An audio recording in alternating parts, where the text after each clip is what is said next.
Hello, ADLT 640 students. This recording isn't necessarily to help you guys select an LMS. I hope the readings that we provided this week will give you a starting point for that.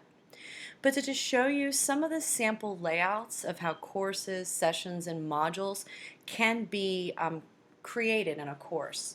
So I've picked three courses that I've created, or three platforms that I've created, to just kind of give you all an overview of some of the ways that you can create your own modules.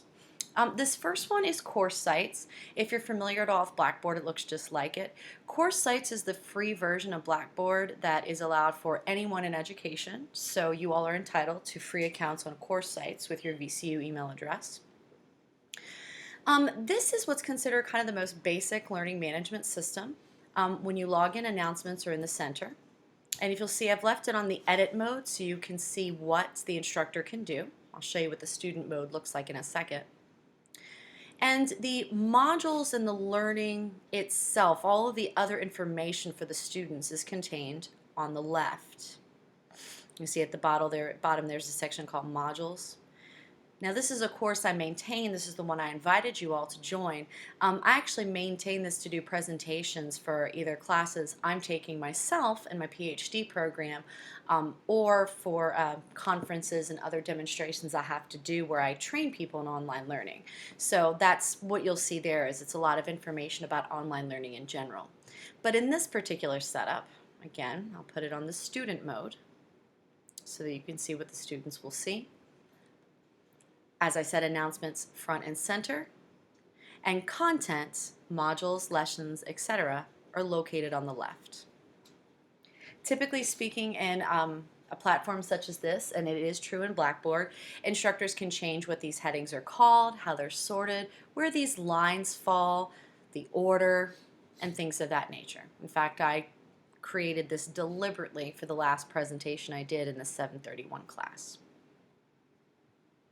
Clicking on any of these as you go down brings you to the content itself, where videos can be embedded, and there was my welcome with the video. The instructor information. My son actually instructed this class with me. Agenda, materials, etc. You can see also in Blackboard and similar learning management systems, information is contained in subfolders. You could have a folder for each chapter, click on the folder, and inside have more information. Again, these were all documents since they accompanied this PowerPoint presentation, but you could also embed videos, activities, etc. So that's kind of the standard layout. The next step up for that is used by some of the more modern, a lot of the newer systems, Edmodo, Schoology, Canvas. The Canvas network is starting to look like this. And that's where we still have this setup with the left having the information, the content,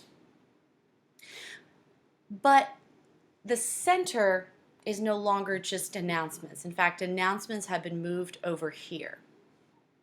There's an advantage to this kind of setup when you design a course, because here, notice the announcements are gone.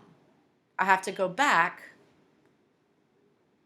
to see what they were.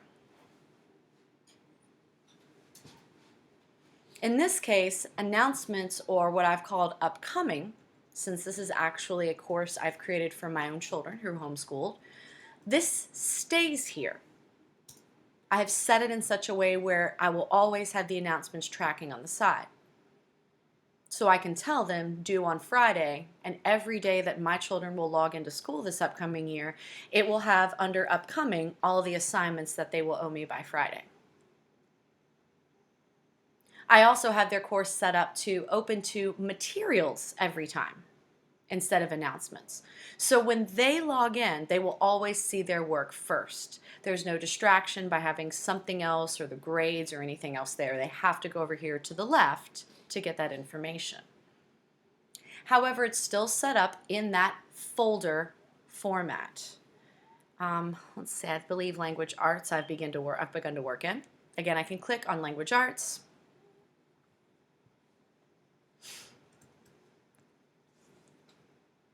And you will see some of the learning units that I'm creating for my sixth graders this year. Their theme for sixth grade is going to be around ancient Greece and Rome. So all the language arts lessons are tied into that. If we begin our semester with Percy Jackson and the Lightning Thief, again, folder, subfolder, we go to the Percy Jackson folder, and there is the reader's guide for them to download while they read. My teacher's guide that's got the questions that we're going to have, and then the circle questions that they're going to do in their small group after all the my children and the other children in their homeschooling group complete reading the book. In a Schoology platform and types of platforms, as I said, you can change what goes on in the center. The announcements never go away. You could always have some sort of update. You could set it in the administrative settings open to the gradebook, where every time they log in, they see their own grades. What's neat about Schoology and a lot of the other platforms is they're starting to use digital badges. If you're not familiar with digital badges, I'll be sending out some information on that in the coming weeks as you make your activities. It's a fun way to reward people without grades. The most complex formats are ones like you will see here that we use a Virtual Virginia. This is Desire to Learn or Brightspace. In these formats, all of the things that are situated in the center that students see when they log in are called widgets. And the instructor is responsible for constructing a home page that is comprised of these various widgets. My home page includes my office hours, which I don't like looking at this giant picture of me, so I'll expand it for you all. Picture, we're required to put a picture of ourselves so our students know we're there. Work phone, work email, hours available in the office, and then other important information. I have the teaching calendar, the pacing guide, etc. My center widget is news or announcements, primarily because this is a class that's taught 6-12. And I feel it's important that the announcements are the first things that they look at. Updates for teachers, it's what needs to be graded. For students, it's the assignments that are incomplete. And then the calendar links to the calendar with the due dates. Here you'll see there are no upcoming events because we're at the end of the school year, but typically it'll say things like test Friday, project due Thursday. The content has to be accessed by going to the top menu bar. So it's kind of like what we have in our class. Now, in these more complex learning management systems, again, we still have it over to the left, but they will have, as you see, let's go ahead and take a look at the introduction page. They work more like pages. See, it looks like a page in a book. And there are arrows at the top to turn the page. Choosing a learning management system like this is to target learners that are going to be turned off by that click and open folders to the left. There are certain online students and online educators as well that are very opposed to that sort of format. So using a learning management system such as Brightstar allows you to turn the page.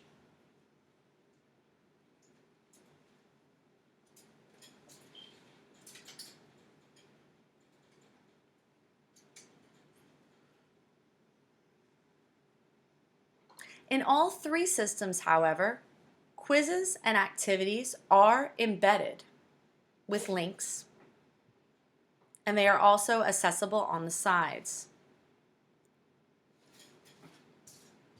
If you will notice in the Blackboard course, since it was a session, I called it participation. And it has the discussion board and the Oregon Trail activity. However, this is also linked in the presentation itself. Same here. I have the individual links, but when I'm completely finished, these links will also show up in updates and assignments for them. It's a good idea to be able to have students get links in both places.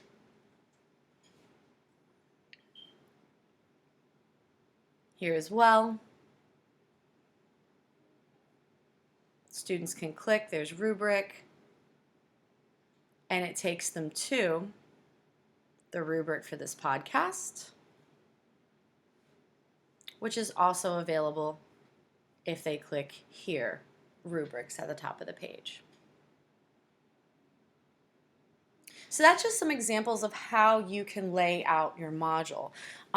So as you select your learning management system, start thinking about what you want to include and maybe map it out. Create a Google document, perhaps.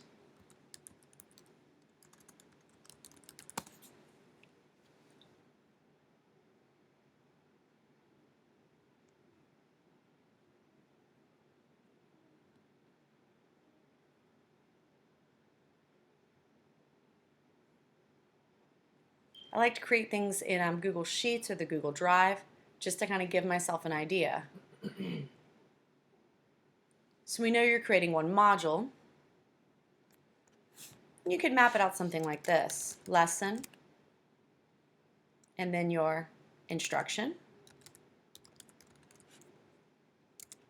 practice, and then assessment.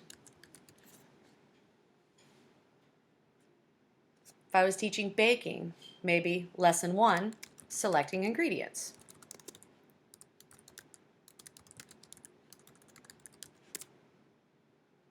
Perhaps my instruction is an Alton Brown video. I embed it from YouTube. The practice, maybe I went and found a Gordon Ramsay game online.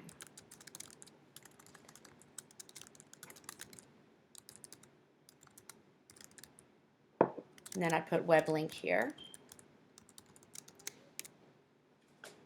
And then the assessment. Perhaps I have them select a recipe, share in this discussion board, and describe which ingredients and why, with a certain amount of specifics. And if I was a cooking instructor, I'd know what those specifics are. Outlining it like this can help you figure which setup and possibly which learning management system will work best for you. Remember, Monty and I both have office hours all week, so please feel free to ask us any questions you may have.